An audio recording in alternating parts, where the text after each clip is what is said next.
What's up, everyone? Jacob Rothenberg here, going to give you a quick lesson today on when to publish a book for a keyword on Kindle publishing. Moreover, also, when do I personally publish a book for a keyword? So, when do I pull the trigger? Or, alternatively, when do I decide not to publish a book for a given keyword? So, this is going to be pretty straightforward. Just going to get right onto it with no fluff. The ultimate objective, remember to keep this in mind when you're publishing a book, is that you're trying to make your return on investment as soon as possible. Now, for most publishers, I'd say, especially towards the beginner level, you want to chart out and forecast, okay, I've got this keyword, I'm going to produce this book for it based on what I see for sales potential and how well I can realistically do. Can I make my return on investment within 3 months? Okay, for me, I'm a little bit more picky. I try to make ROI within 1 month, but there's no hard rule on that. So, can I at least make my money back? And if and when you make your money back, what's great about Kindle publishing is that you're making profit thereafter. So once you have your return on investment, now you're making profits that are just going to keep being profit until you either spend more for the book in terms of marketing or additional content. But for the sake of simplicity, it's pure profit thereafter. And with that, what you're doing is, book by book, you're building a stream of passive income from the continual sales and the continual profits you're making that you hope will last for months and years to come. So, I have a few books that since day one up until now have made me a solid base of passive income, to where they've lasted now really well for the past year and a half. And I see them honestly continuing to do well, knock on wood, until something else beats it and maybe I have to publish more books for certain keywords. But I have at least a base separate from what's really hot for me right now that makes me a nice base of passive income that I can rely on through Kindle publishing. And that should be your goal too. So, when do I decide to publish for a keyword? 4 criteria points. Number 1, sales potential. Is the keyword hot? Is the book series I'm looking to compete in hot? Is the niche hot? Now, moreover, niches are usually hot in general, so we're talking specifically about the keyword you're looking at. Is there existing proof that people are in demand for buying this book, the books you see, for the keyword you're looking at, for the problem that's trying to be solved? Is there a demand for books to be published in this keyword? And, if it's hot, great. That's something I want to be in. Now, with that, it's actually really easy to find a keyword with good sales potential. What really you have to weigh that up against is competition. Can I realistically compete against the other books or other products rather currently on the sales results I'm seeing on the search results? So, again, I always use this example because it's pretty understandable.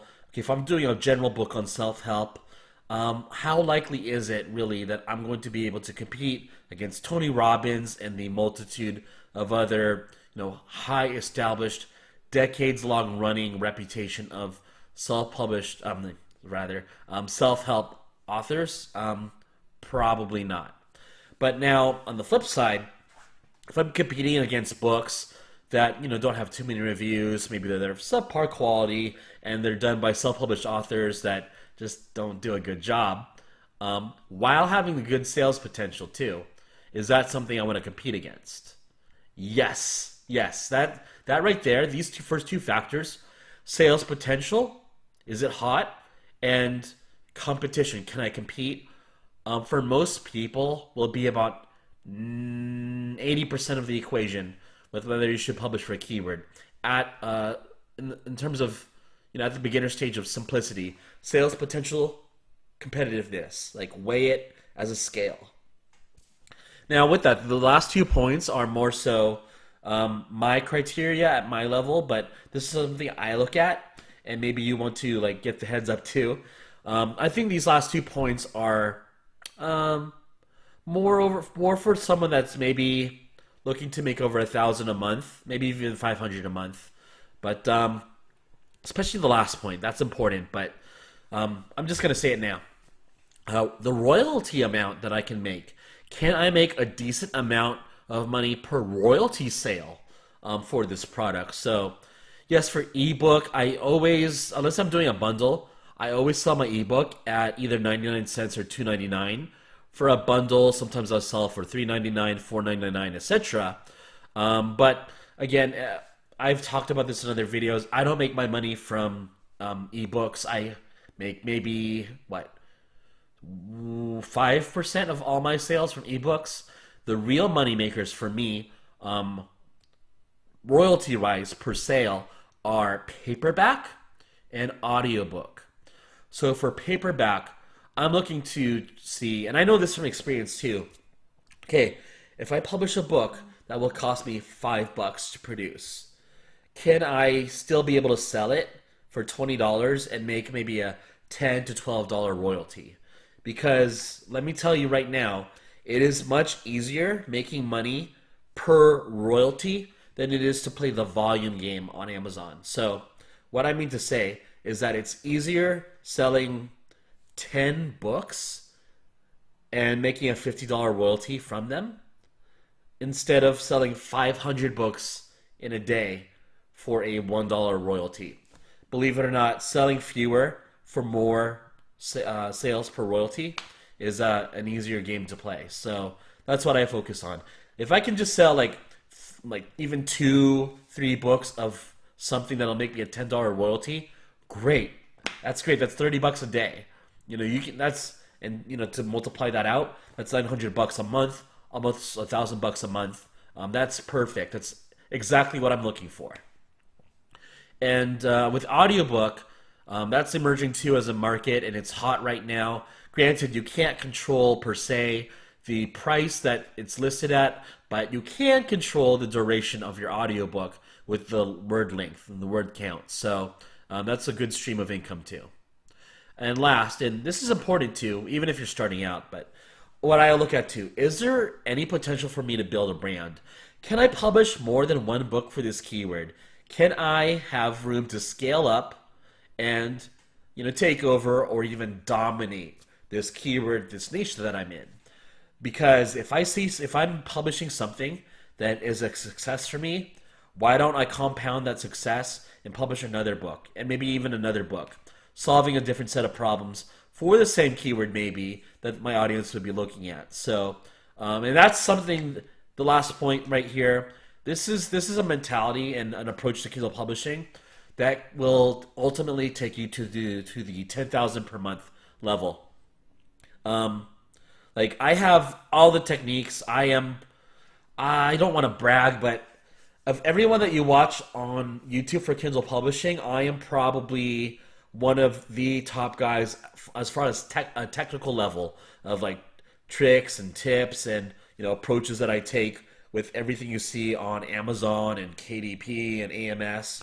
But it's really the mindset now that needs to evolve. So instead of going run and gun and gun and gun and shot all gun all these keywords, now what'll take you to take you and me to a $10,000 per month level is really building a brand, one keyword, multiple books for that keyword, scale up and scale far. That's how you make the big money on Amazon. Now in contrast, because sometimes it needs to be spelled out for people new to publishing, so I'm just going to also talk about when do I decide not to publish for a keyword. So, hey, it's just the direct opposite of what I just showed in my previous slide, but hey, I'll say it anyway. If a keyword has no or low sales potential, I won't touch it. I mean, especially for someone who is doing this as like a side gig, maybe even a hobby, you could say, but more so if you're doing this as a side gig and you have only a certain budget for publishing books. You don't want to waste your budget.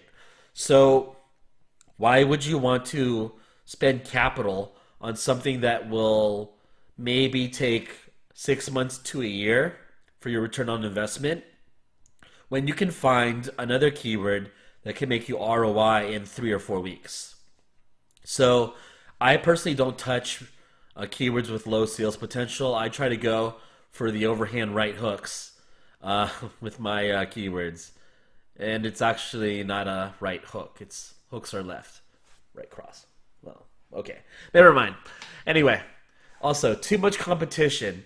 If I find a keyword, like I'll be very specific. Let's say I did a keyword search for cryptocurrency or Bitcoin, and I do have a Bitcoin book, so I know this firsthand.